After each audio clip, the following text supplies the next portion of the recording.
I mean, look, Justice Ginsburg, during my campaign, I protested at the time. She apologized in a very minor form, and what Justice Sotomayor said yesterday was really highly inappropriate, and everybody agrees to that. Virtually everybody. I've seen papers on it. People cannot believe that she said it. Yeah, please go ahead. Thank you, Mr. President.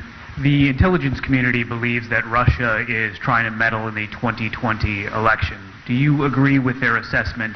And what is your message to Vladimir Putin about potentially interfering regardless of the candidate they support? Well, what I'm reading, and again, I'm over here for the last number of days, but they went to see Bernie, and they told Bernie about something having to do with they want Bernie to win. They did not tell me. Intelligence never told me, and we have a couple of people here that would know very well. They never told me anything about that, and it was sort of a strange thing that they went to Bernie. And now I find out, if I believe what I read in some of your documents and some of your papers, that it was highly exaggerated. And frankly, I think it's disgraceful. And I think it was leaks from the Intelligence Committee, House version, and I think that they leaked it. I think probably Schiff leaked it, but people within that, Schiff leaked it, in my opinion. And he shouldn't be leaking things like that. That's a terrible thing to do.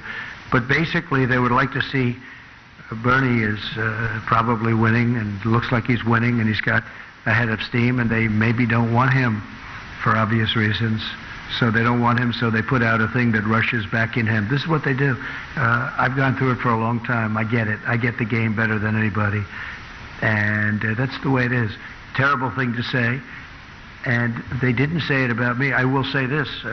Somebody leaked it in intelligence, but nobody ever told me that. We have Ambassador O'Brien in the audience someplace, and he can tell you that this was never discussed with us. So I think it's terrible. They ought to stop the leaking from Intelligence Committee. And if they don't stop it, I can't imagine that people are not going to go after them and find out what's happening. Yeah, please. But do you believe... Go ahead, ma'am. Mr. President, this is Madhu Bhatia Jha from Indian TV News, ABC Yes. News. And you're trying to get a peace deal with the Taliban, and India has a growing investment in Afghanistan.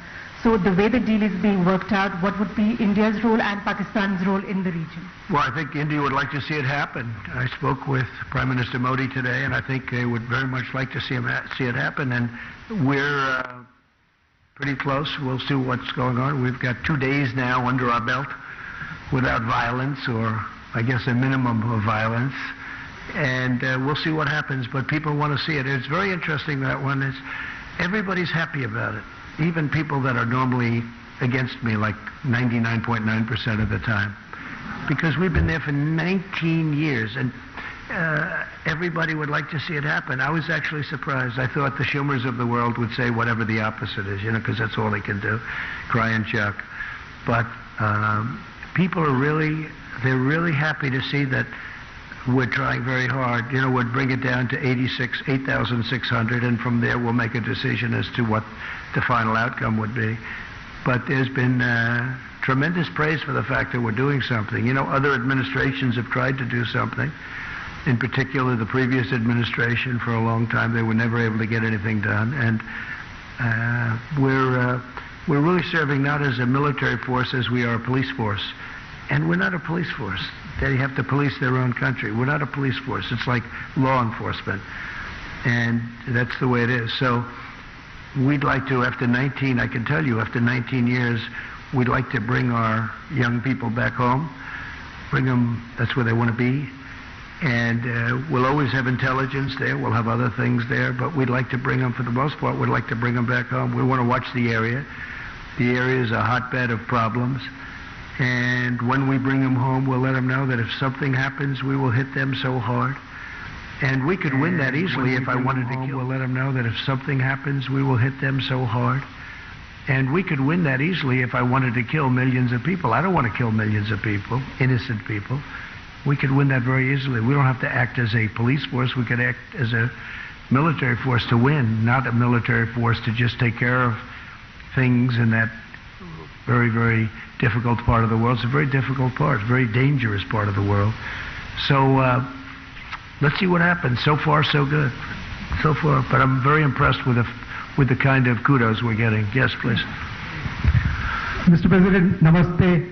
I'm Saurabh Shukla. I'm editor-in-chief of Newsmobile. If you remember, I interviewed you during your last campaign in New Jersey. Good. And I asked you this question earlier at that time about the Trump doctrine on fighting out Islamic fundamentalism, which you spoke about, and you discussed with Prime Minister Modi, and you spoke about the Modi-Trump doctrine. So what is your roadmap to fight out Islamic radical terrorism? Well, I don't think anybody's done more than I have, if you look, because I came in, and if you check your maps and look at Iraq and Syria, it was all over. In fact, they had it painted a certain color. I won't tell you what color, because it doesn't matter. Somebody will say it was a Republican color, so I don't want to get people confused. But it happened to be red, and it was basically trying to show where ISIS was in those areas. And it was out of control.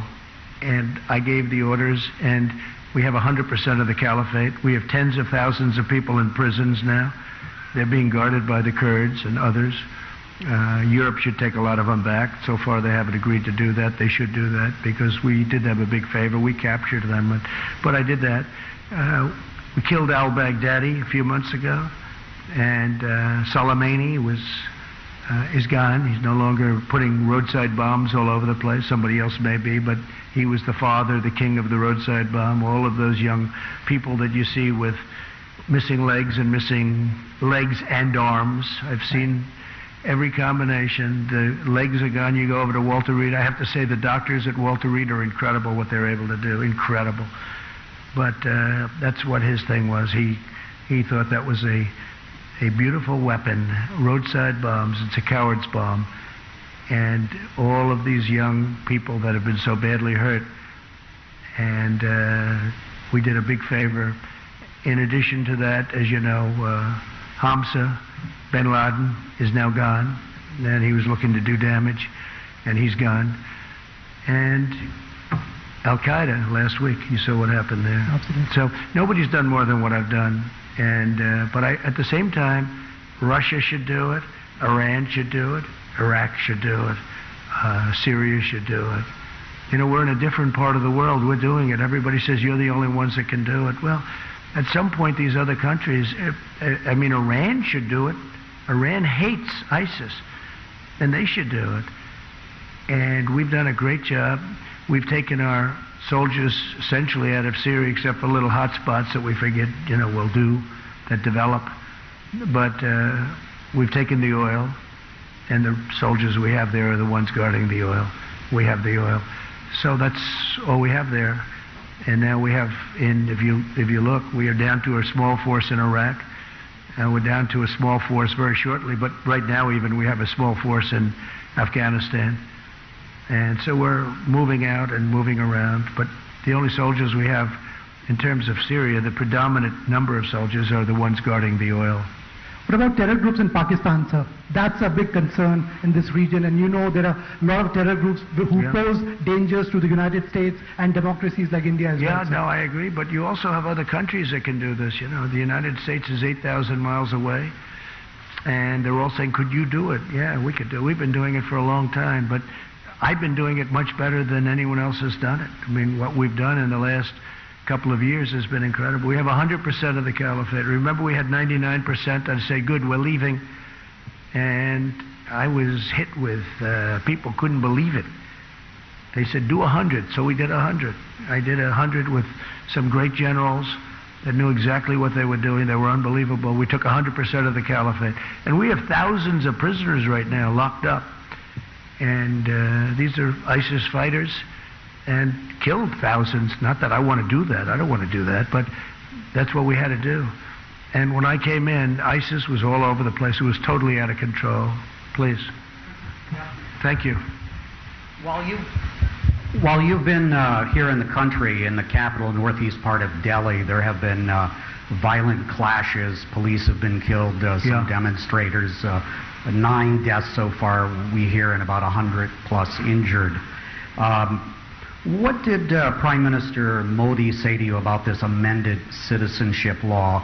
And how concerned are you about this kind of religious violence? So we did talk about religious freedom, and I will say that the Prime Minister was incredible on what he told me. He wants people to have religious freedom, and very strongly. And he said that in India they have worked very hard to have great and open religious freedom. And if you look back and look at what's going on relative to other places especially, but they have really worked hard on religious freedom. I asked that question in front of a very large group of people today, and he talked about it. We talked about it for a long time, and I really believe that's what he wants. As far as the individual attack, I heard about it, but I didn't discuss that with him. That's up to India.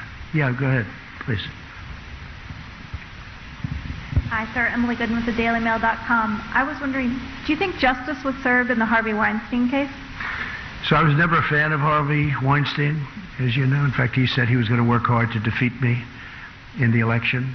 How did that work out, by the way? I'm trying to figure that out. He was a person I didn't like, never liked. I don't know too much. নমস্কার, দেখছেন big bulletin, সঙ্গে রয়েছি আমি স্বর্ণালী।